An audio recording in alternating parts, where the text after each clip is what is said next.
Johor பாரு மற்றும் சிங்கப்பூரில் தீவிரமாக செயல்பட்டு வரும் எண்ணெய மோசடி கும்பல் ஒன்று தனக்கு எதிராக கொலை மிரட்டல் விடுத்திருப்பதாக ஜோஹர் பெரிகத்தா நேஷனல் கூட்டணியின் பொது புகார் பிரிவின் தலைவர் லிம் தோ சியாங் போலீசில் புகார் செய்துள்ளார். இணைய மோசடி கும்பல் குறித்த பல்வேறு விவகாரங்களில் கடந்த 3 வாரங்களாக தீவிரமாக கவனம் செலுத்தி வருவதை தொடர்ந்து ஜூலை 18ஆம் தேதி மாலை 4 மணி அளவில் தாம் மிரட்டலை பெற்றதாக 50 வயது மதிக்கத்தக்க லிம் தெரிவித்தார். பாதிக்கப்பட்டவர்களுக்கு உதவும் தனது செயலினால் தங்களது நடவடிக்கைக்கு பாதிப்பு ஏற்பட்டிருப்பதாக அந்த கும்பல் மிரட்டல் விடுத்துள்ளது.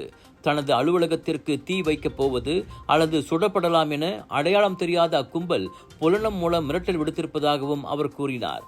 கடந்த 18 ஆண்டு காலமாகவே இணைய மோசடி மற்றும் கடன் முதலைகளின் பாதிப்புக்கு உள்ளானவர்களுக்கு தாம் உதவி வருவதாகவும் இதற்கு முன் பல முறை மிரட்டலுக்கு உள்ளான போதிலும் இம்முறை அவர்களது மிரட்டல் கடுமையாக இருப்பதாகவும் தாமான் டேசா செமர்லாங் போலீஸ் நிலையத்தில் புகார் செய்த பின் லிம் தெரிவித்தார். கடந்த 3 வாரங்களில் இணைய மோசடியினால் பாதிக்கப்பட்டவர்களிடமிருந்து 5 புகார்களை பெற்றதையும் அவர் சுட்டிக்காட்டினார். சிங்கப்பூரில் வேலை செய்யும் பெரும்பாலானோர் இணைய மோசடி மற்றும் வட்டி முதலைகளின் பாதிப்புக்கு உள்ளாகியுள்ளனர்.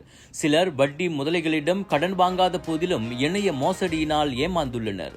பாதிக்கப்பட்டவர்கள் கடுமையான நெருக்குதலுக்கு உள்ளாகி வருவதால் மோசடி கும்பல் மற்றும் வட்டி முதலைகளுக்கு எதிராக போலீசார் கடுமையான நடவடிக்கை எடுக்க வேண்டும் என்றும் லிம் கேட்டுக்கொண்டார்.